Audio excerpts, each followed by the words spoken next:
Фестивали, конкурсы, выставки. Несмотря на пандемию, 2020 на протяжении практически всего года продолжал радовать жителей Коми творческими проектами. Не перестает делать это и сейчас.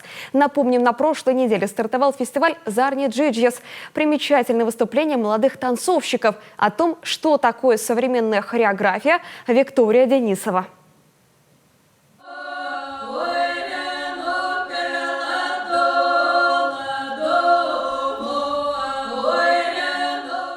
Не думай, чувствуй. Такова суть современной хореографии. Это танец, способный достучаться до глубины души. Движением подвластно передать целую цепь рассуждений современного человека о патриотизме, его взгляд на существующие проблемы. У неподготовленного зрителя есть опасения к современному танцу вообще. Вот в данном случае как раз-таки не стоит бояться. Я всегда говорю, ходите, обязательно смотрите, потому что будет все понятно. Бояться, что тяжело понять, о чем танец. Здесь, опять же, благодаря тому, что есть и слова, в том числе вот в спектакле будет что почитать, есть прекрасные стихи. Частушки ТМ. Первая часть выступления. Здесь современное искусство воедино сливается с народными мотивами. Живой вокал перекликается с ритмичными битами. Такая вот связь хорошо знакомого старого и стремительно развивающегося нового. После погружения в литературу, своего рода классика в новом прочтении, опять-таки в танцевальном формате. Это будет не просто танец, это будет диалог через время с классиками литературы. И это как раз-таки повод через танец поговорить с тем же самым Горьким, с той же самой Цветаевой.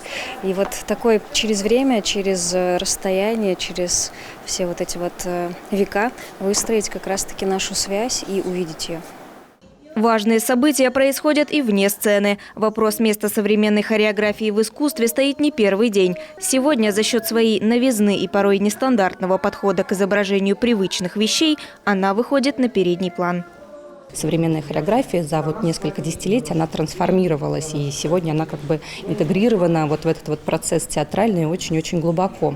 Важен и вопрос самореализации. Где молодые специалисты могут проявить себя в этой сфере? Выйти из учебного класса прямо на сцену и показать свои способности – вот главная задача начинающих мастеров.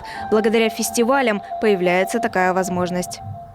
Искусство современного танца находится очень часто за пределами театральных подмостков, и им очень сложно пробиться. Потому что все-таки театр это представляются как более такие классические произведения. Помочь прочувствовать современную хореографию смогут и гости из Санкт-Петербурга. Фестиваль «Зарни Джиджиас» продолжается. Сегодня на сцену столичного оперного выйдет молодой хореограф Константин Кейхель. То есть это всегда про человека на сцене, да? Не про то, что я вам сейчас покажу, как я могу поднимать ногу высоко или крутить здорово, да? А про то, чтобы превращать танец в искусство, а не в акробатику, не в физику. Подытожит фестиваль гала-концерт. В это воскресенье на сцене театра оперы и балета в Сыктывкаре пройдет закрытие «Зарни Джиджиас». Виктория Денисова, Олег Юшков, Алексей Паршуков, телеканал Юрган, Сыктывкар.